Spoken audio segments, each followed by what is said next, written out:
So today, these are the things we'll be talking about on F1 today. 1. New tire allocations. 2. The Alpine update, the Red Bull update, FP1 and FP2. So, let's start. In no order. My name is Oshifesolu Larry.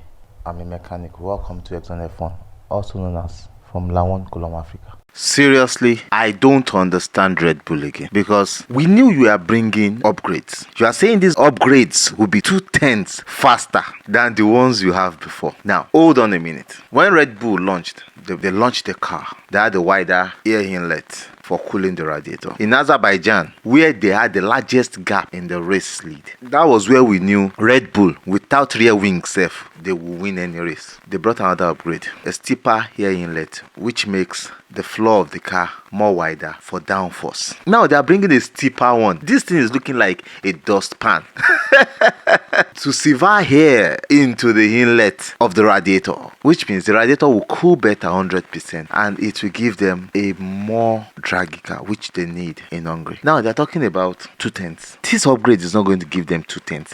That floor, the top of the floor, look like a table. That floor has more improvement than what they have before. With this new upgrade, I think this is going to be more than 2/10 from Red Bull. They are just sandbagging that, oh, that upgrade is going to give them 2/10. This one is more than 2/10 because this is blue school. It has the blue school look, as in it's just off it. That car looks something else. So if Red Bull are telling us 2/10, I don't believe that. Another team that brought update, Alpine, the front wings. That front wing is so different. That front wing looks like one of the front wings Alpine has brought 3 years ago. Let's see what will happen. Other teams too brought, but those are the major teams that brought upgrades. Mercedes said they've brought their upgrade in Silverstone. They'll still bring another upgrade, but they've brought the major upgrade in Silverstone, so they are waiting for some final races to bring some other upgrades. So let's see what they are bringing. For teams like Ferrari, they are not bringing upgrades at all. For teams like Alpha Tauri, yeah, they brought upgrades and they also brought an upgraded driver, Daniel Ricciardo, which we have already spoke about in one of our podcasts. So that is looking great for them. So let's see what happens in the FP1 and the FP2. But certainly it's going to be a wonderful FP1, FP2. Let's see if the upgrades they've brought will really get down and start running its race. What do I mean by that? Let's see if that upgrade will hit the ground running as they hope it should be, unlike the upgrades some other teams have brought that it takes time before those upgrades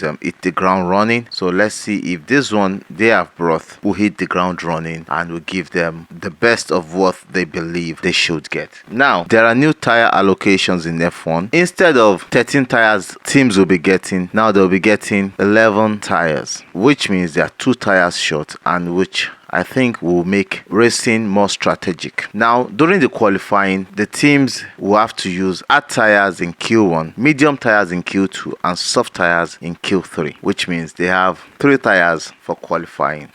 Now, how many tires do they have for FP1, FP2, FP3? They can't use singles for those, which means another 3 tires, and hold 5 tires for race. So they will have to use like more tires. So now it's going to tell us that during FP1, FP2, FP3, the teams need to strategize to know what they would really use, which would help them in the 70 laps they'll be running on Sunday. How will that happen? The teams need to really know through their data what tires will suit them so that they can keep those tires for the race. What tire will suit them for qualifying. They already know tires for qualifying, hard, medium and soft. How to set up for qualifying to know the tire, and also to know the tires that will suit them for races. So that will be a strategy or a strategic winning for any team that wins. But we already know that Red Bull are ahead, and let's see what that will bring in FP1 for us to enjoy the race. Once again, welcome Daniel Ricciardo. Yeah, FP1. There's nothing much in FP1, but the most interesting thing, an adage says the person that they want to burn that is now using palm oil to rub his body. That is the case of Sergio Perez in FP1 and FP2 today. In FP1, in less than 5 minutes, on his first run, he was able to clip his left rear tire into the dust and spin off right into the wall to bash the newly upgraded Red Bull. Wow. we know that he might be leaving Red Bull this year. So by next year, Daniel Ricciardo should be coming back into Red Bull. But will Daniel Ricciardo be coming back? Well, we'll analyze that. So if he's thinking too much, if he's having insecurities in which Red Bull never gives security except to Verstappen, at least most recently. He's been with them for the past 7 years. Why are you jittering? Guy, don't kill yourself. You cannot come and die. First lap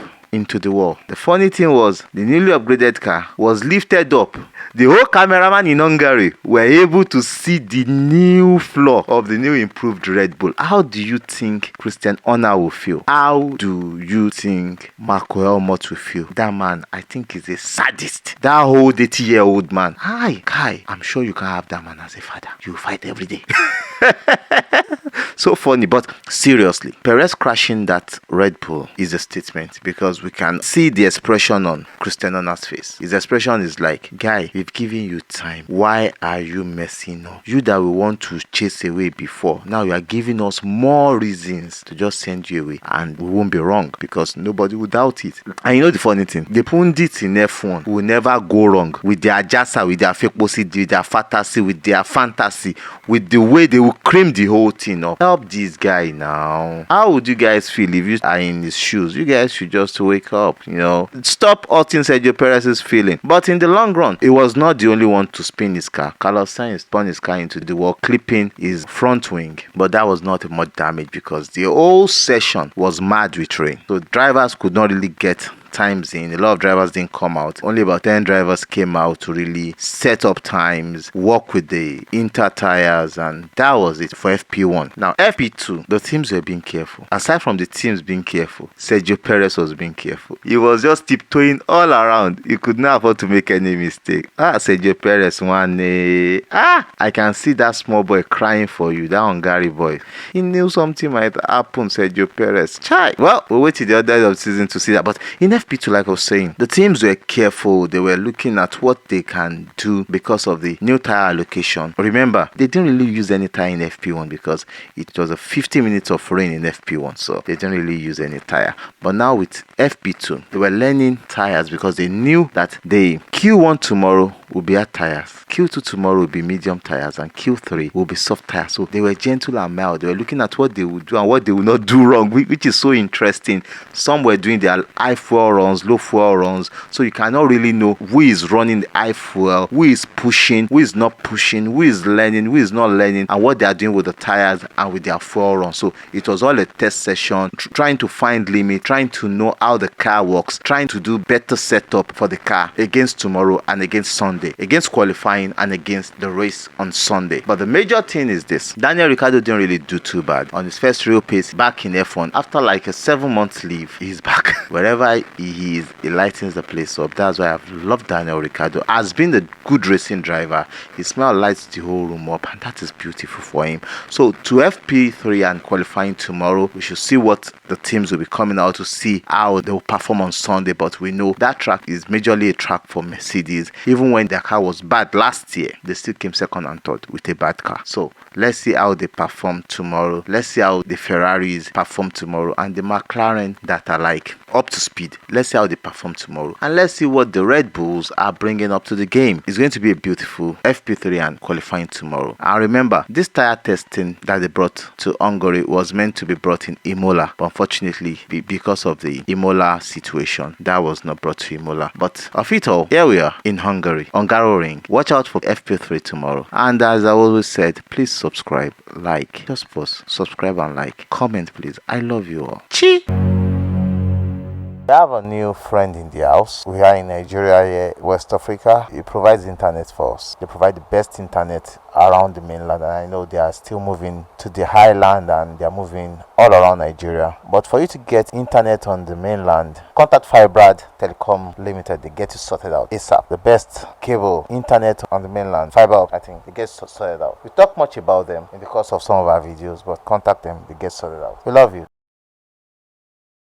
If you're a builder, if you're an art collector, if you have a showroom, Hungaroring is the best place to get the artworks you need for your new buildings, for your art collections, for your showroom, for your exhibition. Hungaroring Art have one of the best murals, mosaic works, and different art patterns in Nigeria presently. and is somebody that you can communicate with, talks to you, you tell him what you want, and he will bring the reality out for you. To contact Henry that his number is right up here, and you can also go on social media links that are pasted right up here. So check out some of his works. Thank you. Teams Gadget. Teams Gadget is for those of you that cannot easily go to the market to get your phones, your laptops, your accessories. Just place a call through. His phone number is there. It gets you the best. It's your shop plug to get you the best phones, accessories, laptops, games, and other accessories for your computer gaming experience. Contact Teams Gadget and you get them for you.